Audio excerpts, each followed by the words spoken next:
Let's have a seat. What I propose to you, Reverend Rohrer. Good to see you. How are you? what I propose to you is that we gather our attention so that we can think together about a specific that each one of you is involved in, even in these days, and that is the work of leadership in a particular community, a particular group of people, a particular church, in times that excel in being disruptive. We've seen that across this conference. And so this afternoon, we're going to take just 45 minutes to have a closing conversation together about leadership in times of disruption. And as the planning team got together and thought in terms of leaders who embody this spirit of leadership, adaptive and innovative, with open eyes and an open heart in a time of transition, we thought of these three people, and I'd like to introduce them each with a sentence and trust that they will, so we don't embarrass them like we embarrassed poor Eugene last night by giving him all his resume. We want to, I'll introduce them in a short way, but ask them to expand a bit more of themselves as they share from their own story. Reverend Saleem Ghubril is the Executive Director of Pittsburgh Promise, which is an organization that each year provides for a door of hope for hundreds of kids across the city of Pittsburgh. We're grateful for your presence with us, Saleem. Thank you. Dr. Asa Lee is the 7th president of Pittsburgh Theological Seminary, has been on this campus for a year and a half, and there's nobody around here who doesn't know that fact. We know when he got here, and we know what he's doing and where he's going, and he's drawing a lot of us into that vision of shared leadership, so we're grateful for that. Our colleague, the Reverend Karen Rohrer, is the director of the Adaptive and Innovative Ministries work here at Pittsburgh Theological Seminary. Every time she writes a monthly column, she sends it out to her list. I'm on the list. Every time, I think, out of every one of those, probably 2/3 of those, I'll send her back a note saying, I'm always touched by what you write. The way that she writes opens up a door for us to see ourselves and our work in communities with new eyes. And so we're really grateful, Karen, for your presence with us. And we prepared a few questions that we shared with them, but we anticipate this will be just a kickoff as they take some steps with us to help us think about the work that we do in leading communities and organizations. So I wanted to ask you, friends, in this time of pretty major disruption that all of us are still feeling, what leadership qualities and capacities become more important in these times of disruption? What do you see emerging as critical capacities that folks need to have or to develop as leaders in these disruptive times? Karen, you want to kick us off, and then we can where we want to go. Yeah, I mean, I was thinking, as Eugene was sharing, like, as we think about doing, getting things done to help people, one of the things that pushes us to do that at the expense of being present is our inability to sit with ourselves. And so when I think about one of the capacities that's most needed in a time that is stressful and full of change, it's the capacity to sit with the hard things within ourselves and within our communities, as well as sitting with the hard things with other people. We can't sit with other people in hard places if we can't sit with ourselves in the midst of all of the transitions and hard things that are happening now. So that's kind of the first thing that occurs to me. And that's probably because I'm like a compulsive doer, and so I have to remind myself. Sit for a minute, listen for a minute. Other people know important things here, that if you miss them, you will not be ready for what comes next. I think the first thing that comes to mind is courage. One of my biggest complaints about the Christian church, the church I love dearly, the church of my upbringing, and the church I've dedicated my life to serve, is the lack of courage amongst its leadership. Courage to face the members and tell them what the gospel requires of them. Courage to look into the face of political leaders and say, this is what we believe. Courage to look at the forces that divide us and say, but the gospel provides a third way. And over and over again, I am frustrated at the missed opportunity of pastoral leaders, whether they're in the church, in seminaries, or in nonprofit community-based environments, to be courageous, to do what God told Joshua to do. Be strong and of good courage. So courage is what we need now. We also need, if you don't have courage, then you can't do the second thing, in my view, which is to be willing to innovate. To look in the face of the things that were and say, this does not work anymore. What is the next iteration? What is God calling us to do? All right? I spent a lot of time as a pastor. I spent a lot of time as one who helped counsel and lead pastoral leaders. And over again, when you get a bunch of pastors together, they begin to talk about what's not working. Preacher, what are you going to do about it? Courage leads to innovation, but you can't innovate if you don't have imagination and creativity. And that's where it's not always about us. Avoiding the Messiah complex. Key to courageously innovating is pulling people around you and inviting others on the journey to not just say, this is what I'm thinking, but what do you think about this? And how might we work together? And it's amazing what happens when you invite other people to that journey. People will say, I've been saying this for the last 10 years and nobody listened, but thank you so much. But you have to be willing to innovate. My own theology, My own theology, seminary presidents talk a lot. I just want you to know that, sorry. Preach, preacher. My own theology says one of the true elements in the revelations of the Trinitarian doctrines that we believe, the doctrine of the Trinity, is that God shares God's power. Okay. And if we're going to live godly lives, then it means we don't hoard as Christians. We share that power which has been given to others who are in line with us. And so, creativity, courage, and innovation are, I think, three elements that this season of the church needs more than anything else. Amen, amen.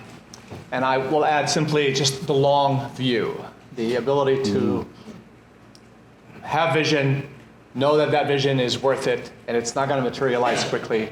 I have a feeling if I were to say to you, what's 1 Corinthians 13, you would say it is the... and if I were to say to you, what is Hebrews 11, it's the... Hall of Fame. The Hall of Fame. And in the middle of that Hall of Fame, this for me is so incredibly encouraging, inspiring, affirming, fueling. So, we're told story after story after story after story of amazing people doing incredible things, and lions and tigers and bears and whoo. But then right in the middle of that chapter, like in the middle, like the stories are interrupted. There's like stories of great things going on. Stories of great things going on. In the middle, between the stories, starting at verse 13, it says this. And all these people, they were still living by faith when they died, not having seen the things promised, but they saw them and welcomed them from a distance. And therefore God is not ashamed to be called their God. Yeah. Saw them, welcomed them from a distance. They died believing. Come on. Like Dr. King the night before he was killed, his very last sermon, I've been to the mountaintop. I've seen the promised land. I may not go with you. But you, my people, you will go. And sooner or later, we will go. And the next day he was killed. He didn't get to that promised land that he saw. But he's the one who reminded us that the moral arc of the universe is long and it bends toward justice. And then President Obama added, but it doesn't bend by itself. So courageously, creatively, innovatively, patiently, while sitting with God and with people, we lean on that arc of the universe so that we can encourage its bending as long as we have breath. Yeah. And sooner or later, we will all get there. Amen. Thank you. I'm a person who thinks in images, and it would help me and maybe some others in the room. Can you tell a story, share a cameo of one leader who embodies some of the qualities that you see as important in this time. You don't have to name a name, or you can if you want, but the qualities that you see in that person's life, kind of in that, maybe just a short cameo. Anybody?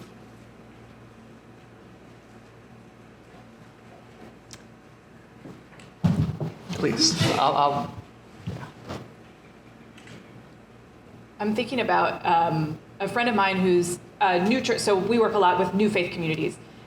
Started a new faith community just right before the pandemic in New York City. And this is a person with like a big personality, doesn't ever sit still, busy, intense, loud, forceful personality. And he's convened this community. He's really excited about the possibilities. They do the launch, COVID happens, and New York is in trauma. And that is something that he knows quite a bit about on a personal level, but does not sit still with a lot. And he sees this happening for his community. They have a little pot of money in the Presbyterian Church. They'll give you some startup funds, but it's very hard to make those startup funds last long enough to get to sustainability. So he has this little pot of money. He's really worried, and his people start to struggle very seriously. It's just a small group that's been convened so far. And I remember this. There was like a shift in the way he approached it and in his whole aspect. He was like, listen, I don't know that my branch of the faith community tradition has the practices that will help us attend to our trauma. So he starts to bring people in from different branches of the Christian story and tree, different cultures and different ways the faith has been embodied, and invites them to create space to hold the trauma of the community. He starts to say, okay, I don't know that we're going to make it through this as a community in terms of financially, so let's scrap that altogether. We have this little pot of money. People are losing jobs. People are sick and can't see doctors. People can't get food on their tables. We're in the midst of triage in New York. Let's give the money to the people who need it within the community. And starts to just sort of spend down that, convene people for these, sitting together, practicing in new ways, practicing meditation and processing, and basically changes the whole trajectory of what he was trying to do. And in the process, his whole approach to leadership, to do something that was not natural to him, but to bring in other people who could care for his community in the way they needed care. And when I think about all the things that have changed, one of the things that I see leaders embodying that's really powerful is that they change their own approach to leadership based on what their people are needing and what their people are able to respond with. And that kind of pivot in such a short amount of time, I think, is really moving. Mm-hmm. This question was hard for me because there's so many different images and stories that come to mind of. Eugene mentioned the Western penchant to focus on that which is going wrong with the church. And I spent much of my ministry in theological education working with what's going right with the church and with pastors who are just trying to be faithful to whatever the next thing God is calling them to do. And so I think of a pastor in Washington, D.C., who many of those who were here at our inauguration heard from, who built the single largest affordable housing project in 30 years in Washington, D.C., with a church of only 400 people. A $56 million project that was birthed out of imagination and creativity. And the most striking moment was not him per se, but the most striking moment was as they were building, and I brought pastoral leaders from across the country to kind of see this project, was walking on the streets of Georgia Avenue and unhoused neighbors walking up and pointing at the building under construction and saying, "What do you like about our church? Isn't our church doing a wonderful thing?" Didn't know whether or not they were members, didn't know if they ever darkened the door of the church, but they understood that what was happening there was theirs, right? I think of a woman in Haiti who inherited, she was a descendant and a relative of Robert Guillaume. Benson, y'all remember Benson, don't you? And she inherited some land from on the Gold Coast, which is all sort of the resort land. But after the mudslides, after the earthquake, after the mudslides of Hurricane Matthew, she turned her property from being a resort to being the headquarters of a nonprofit. because on the night that the mudslides happened, there were knocks at the gate. The whole mountain had slid to her front door, and there was an entire community of people who she had lived by all her life but never knew were there. And so she turned this resort in one night from a resort to a soup kitchen to a hotel, and then started a nonprofit and became sort of a launching pad for rebuilding the communities on the side of this mountain. All because she said, I've got to do more for my own country than I've done. And so I think about her now in particular, given the strife and chaos that is going on there. And I think those two are but examples. I think of a pastor in St. Louis, Missouri, who was a part of one of our programs, who when we brought to Baltimore, Maryland, and set him in Freddie Gray's neighborhood, where we talked to Baltimore City Councilwomen, and we talked to the neighbors in the community. We talked to the drug dealers who were actively drug dealing, and talked, because they're stakeholders, by the way. And just a side note, if your ethics get in the way of this kind of work, then perhaps you need to embrace deontological ethics. And if you don't know what deontological ethics are, look it up. Or take a class at Wesley, at PTS, because that will help you to, sorry. I'm thinking of the Wesley program, sorry. Take a class here at Pittsburgh Theological Seminary so that you can understand that situational ethics is what many of us we're going to need to be able to do the work that is currently required of us in ministry. And so he learned how to talk to his council persons, the prosecutors, the drug dealers in St. Louis, Missouri, to find out where the gospel could be propagated, where souls could be saved, where Jesus needed to be shown forth, not just showing up with Jesus, but Jesus brought out, right? And one of the things he said was most powerful to me, that sticks with me right now, is he said we need to pray more prayers of evocation and not invocation. We love to pray prayers of invocation to invoke God's presence in the place. And the problem is, we as Christians, we already say God is already here. So start praying prayers of evocation. God, show us where you are here, that we may be with you.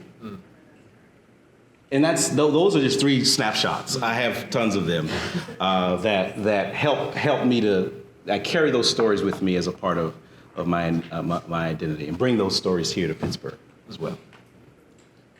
I too found this a hard one. So I'm going to describe a type of pastor, or type of leader, forgive me, who I think is more necessary today than we may want to admit. And I think several of you, I don't know many of you, but I know a few of you, several of you are that type of leader in this room. And they're not anything like me, because I am driven by applause. And the louder the applause, the faster I run, and the faster I run, the more I produce, and the louder the applause, and the louder the applause, the faster. It's a deadly treadmill that people like me are on. So it's not somebody like me. It's somebody who, Brennan Manning in one of his books talked about, this is a quote, he said, there's an imposter. There is an imposter who lives inside of us. And that imposter prefers to be admired rather than loved. Because in order to be loved, the imposter would have to be known. Now I'm adding my paraphrase, and that scares the heebie-jeebies out of them. So the type of leader is one who is not who's not seeking admiration, but wanting to love and be loved, open to vulnerability, which is dangerous, but where transformation happens at a level that is so very basic and so very core, heart on heart, life on life, person to person. And oftentimes cameras just don't capture that, and books of heroes don't write essays about that. So it's that type of leader, which I know many of you already are. Beautiful, Saleem. If we could take another step in that direction, because in this age, it is loud leadership that takes center stage. And so we think of a leader speaking not holding silence. We think of a leader walking with a swagger rather than taking her or his place on their knees.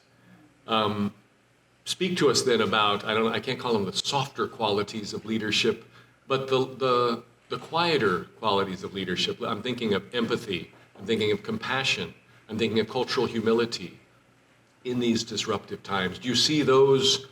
So there's some folks who look at leadership and say those are becoming even more important in this era when we're living in such a loud society where people we're bombarded by noise continually. What are you all seeing of these leadership qualities of compassion and empathy and cultural humility? Is that in the equation?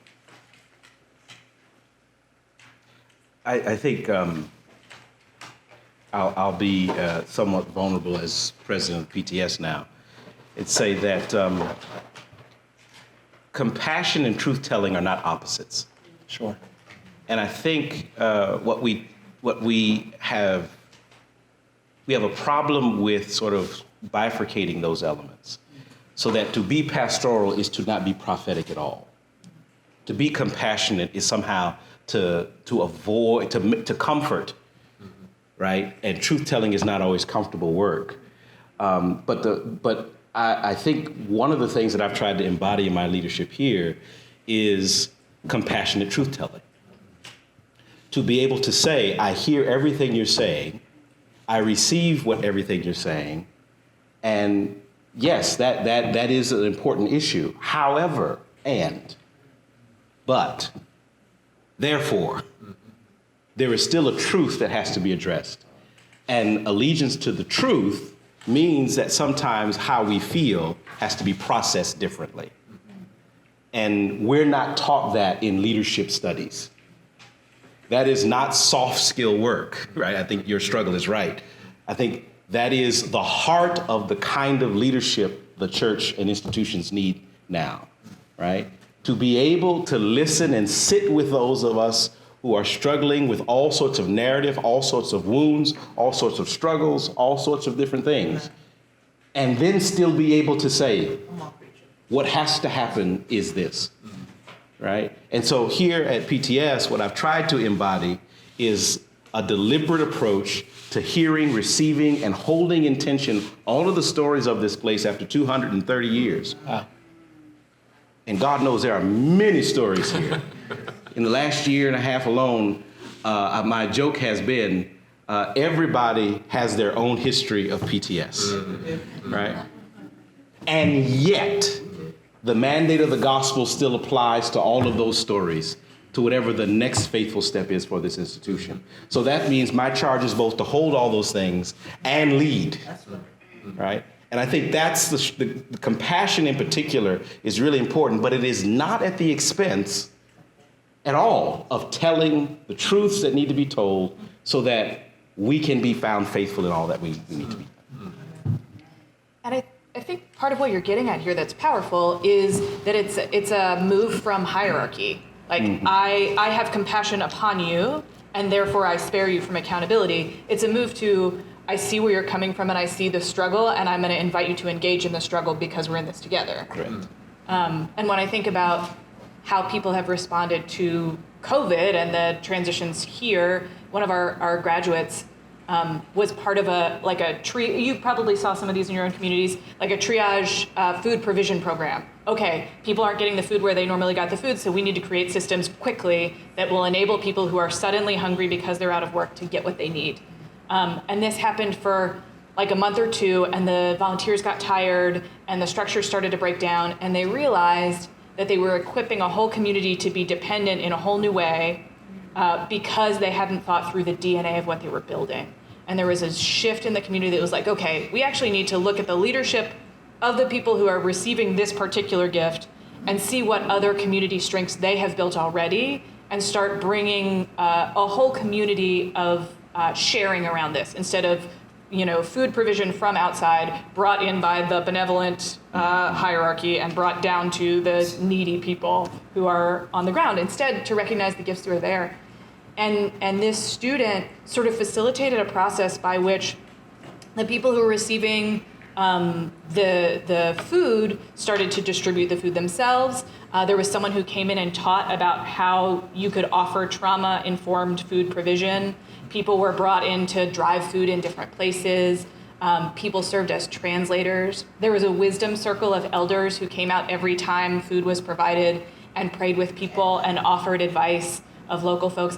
So it went from, a conveyor belt of transaction to a really vibrant ecosystem of people working together to actualize their own vocations and provide their neighbors what they needed, and became a much more sturdy outfit, right? A couple of volunteers getting tired did not dissuade the whole process because it couldn't. It was stronger than that. And that's what I hear you talking about, is an ecosystem of collaboration rather than a hierarchy that tells people how it is and what they need, and on the other side has pity on them. Hunter, you used, you used the word soft something. What did you call soft? Yeah, soft and quieter qualities. Yeah. And, and there was a little bit of like, leadership, soft and quiet, who needs that? But then as soon as you said that, I thought, the fruit of the Spirit is a whole bunch of soft and quiet things. Right. Yeah, the fruit of the Spirit, love, joy, peace, patience, kindness, gentleness. Okay, self-control might require some muscle. I don't. So it's like, wouldn't it be incredibly wonderful if leaders at the highest levels and at the street levels just kind of allowed the Spirit to bear fruit? I don't know how to do that, by the way. I don't know how one would just kind of like, okay, Spirit, bear fruit. I don't know how to do that. I know how to wrestle things down. I know how to kind of, how to change the world. I'm inspired by that, but it's just like, bear the fruit of love, joy, peace, patience, kindness, gentleness, humility, self-control. I want to call upon our leaders to do that, and whether they're dealing with people who just crossed their border, legally or not, or it's people who moved into our neighborhood, whether they're desirable or not, or whether I didn't point to you when I said desirable or not, but just lean into allowing the Spirit to bear fruit through us. That's good. And I think good things happen when we surrender like that. I think. Yeah. Do you think? Yeah. I'm thinking, when we talk about disruption, we all focus on the healthcare situation in this country. But COVID also kind of, in fatally clear ways, stripped away any illusion we had of a community of people together. We saw starkly haves and have-nots, people who had access to a job or health care and people who did not, who were thrust into deep poverty overnight because of the ways the society has been structured. So what are you all seeing around leadership in these times? There have been some glimmers to me of some hope as I see friends who, quite like me, who have not thought much in terms of how these problems have been racialized in our country's history.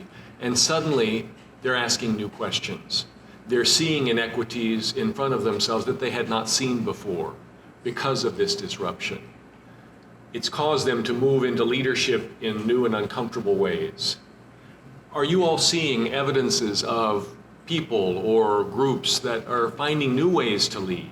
How these qualities needed for leadership are changing through this movement, the bending of the arc towards greater justice in the area of race and racial inequities in this country?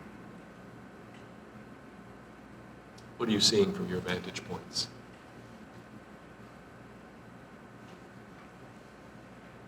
As you shared that, I was thinking about a conversation I had with someone. We were talking about the AIM program, but she shared engaging in the PTA and sort of said, I never thought of myself as a PTA mom, like that's not a thing that I do. And And as she was talking, it was clear that she was like becoming the best version of the PTA mom. She's like, I got into this relationship with this person who was being treated really poorly by the school for like racism and ableist reasons, and all this stuff is happening in the culture, and I couldn't do that. And so I decided that we needed to get organized, and I started working on like community organizing at the PTA level. And she kept sort of saying, but like, that's not who I am. And I thought about all of the quiet people who have stood by because they were not invited to lead in maybe some of the harder ways we've been talking about. It didn't feel natural for them to embody. And they're looking at the world around them and going, okay, but I need to engage somehow, because it's starting to not feel natural to embody not engaging when things are this way. And I think that's one of the things I'm most excited about, is people who never thought they could do enough or never thought the stakes were high enough, who are finally saying, no, it has to be. Now has to be the time. And they're figuring it out, right? And we have to be gracious with each other because we don't know what we're doing. So many people were never invited to think of themselves as someone who engages because of all the structures and forces that plug us into narratives that aren't helpful. And so we're reimagining who we are when we try to do this kind of work. And that's hard. And it's inspiring to see people learn that. And much harder and more humbling to be in the process of learning it myself. That vulnerability that we heard about before. Yeah, thanks, Karen. I think this season we're in some ways, it's a trajectory, an offshoot of what, Karen, you were just mentioning. And that is, we emerged out of COVID, the initial thrust of COVID. We emerged out of this, coming out of it, with more diversity in leadership in institutions than ever before. There are more African American, Latino, Asian American, Asian, BIPOC leaders now, by many standards, than of colleges, universities, nonprofits, et cetera, than at any other point in our history. And yet, amongst my colleagues who have been elevated to these positions, there is even greater skepticism than before COVID. And in part, it comes from the question I asked last night of Eugene, which had to deal with resisting homeostasis. And so now the pressure to move away from a return to pre-COVID, whatever that was, is now pressed upon people who have been knocking at the door of leadership for so long, and now we're being asked to be the ones to continue to carry us forward with the same exact pressures related to change management that happened before COVID, which is, we've never done it that way before. Y'all have never heard that before in any capacity, I'm sure, right? Or why do we need to try that? Or that's scary, right? Those are the same dynamics before COVID that are now being thrust upon women in leadership, BIPOC persons in leadership. And the challenge is, do we have the staying power to support these leaders we've invited for such a time as this, right? Which is not about the leader themselves always. It is, but not always about the leaders themselves. It is more about the institution being led. So I'll tell a quick story. My wife is a staff member in the United Methodist Church, the Western Pennsylvania Annual Conference of the United Methodist Church. She's an elder in the Virginia Annual Conference.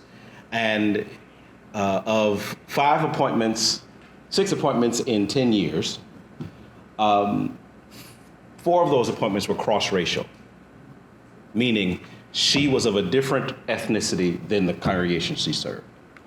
The Methodist Church does an excellent job of requiring clergy to go through cross-racial training. Here's how, all that kind of stuff. But she began a movement because in 4 of those appointments, she experienced overt racism in communities to which she was trained, but the congregation wasn't. You see, no conference in the whole denomination, and in fact, we in other denominations do not require congregations to go through the same racial training that they require of the clergy. You see? So how is it then that you expect the clergy to be received and then put the pressure of the success of the ministry on the clergy person and not the congregation? Right? So she started a movement. She wrote all the bishops. She did all, I forget the name of it. Don't tell my wife. But what she do, it was something a version of engaging in doing no harm. One of John Wesley's principles. But the point was, you cannot expect clergy to carry the weight of the church. And if the laity is the majority of the church, then what are we asking congregations to do in response to the diversity that's being brought, right? And the same is true of nonprofits, of missional agencies, of seminaries, colleges and universities. How are these institutions being prepared to receive the leadership that has never been a part of theirs before? That's one of the things that captivated me about coming to PTS. This institution had already made commitments before I arrived to receive somebody like me. I'm a lot of firsts. I'm the youngest, I'm the blackest, I'm non-Presbyterian. All of those things. But this place had started the work of receiving someone like me, which means then they're prepared to receive others like me. We have to be ready for this because that's a significant shift that is not going to go away. And I alone am not going to bear the burden of the kinds of changes that are required for us to be successful. Right. Beautiful. You're definitely the youngest, I will say that. Despite my gray. Even so, yeah. In a way, I think COVID did a lot of damage. Not in a way, definitely did a lot of damage, including heightened our fear of one another. And none of us want to catch the virus, but then kind of like the virus started looking like another human. And made us a little afraid of one another. I absolutely right. I think the elevation to positions of leadership and the intentionality by which, whether it's the corporate sector, whether it's boards, or whether it's nonprofits, or whether it's churches, or whether it's like the quick hurry in response to George Floyd and others to place persons who don't represent majority culture in that setting in positions of leadership quickly without necessarily laying the foundations necessary for that person to excel. And then when they don't excel, say, well, we tried. Yeah, right. And wash our hands and move on. I worry about that. What I'm encouraged by, however, is looking at the history of our country and looking at the history of our country insofar as race is concerned, and looking at the Reconstruction moments in our nation's history, where the first one resulted in, the 13th, 14th, and 15th amendments to the Constitution in a matter of about 5 years.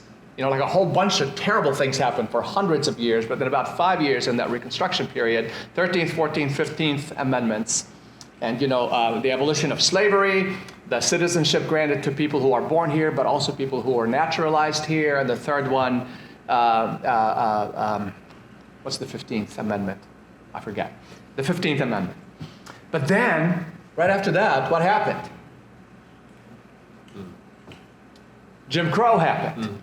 And then the terrorism was filling our nation at the hands of white supremacists happened. Like racist terror was imposed upon our sisters and brothers of color. Reconstruction, three amendments to the Constitution, wonderful, and then a retrenchment. Yeah. Then we go through that for a few years, and then comes the second Reconstruction with the emergence of Dr. King and the Civil Rights Movement and the passing of laws and voter rights, 1965 Voting Right Bill, and so on and so forth. And then there's a reaction. Then we have what happened after that? Brown versus Board of Education happened after that. So we have like, but before that it was like Plessy, Ferguson, separate but equal. Then board said, nope, it's got to be equal and together. And then we elected Barack Obama. We really hit the pinnacle here in our country. Put in the highest place of power for 8 straight years, a black man with a name that sounds like one of my people, an Arab-sounding name. And then what happened after that? Pushback. Well, pushback that is so severe, and the election of a person who shouldn't be elected to any office, let alone the highest office. That was the reaction to that. So, but with every 3 steps forward, there's been a couple back, but the forward steps are adding up. And we can't relent. The moral arc of history is long and it bends toward justice, and we must keep leaning against it. And we will have setbacks. We are experiencing setbacks, but we just cannot relent. Yep. We've got to keep showing up. We've got to keep showing up. Got to be waking up every morning and saying, all right, God, what do you have for me today? On what portion of that arc are you inviting me, calling me today to lean and push? Yep. Because we can't relent. Thank you. Thanks, Saleem. Thanks to all of you. I want to say a word of thanks, not only for the wisdom that you've shared, but for the ways that you embody that wisdom in your communities. I think that's an encouragement to a lot of us who know you and see the ways that you lead. So I'm grateful for them. Let's join in giving a word of thanks to them.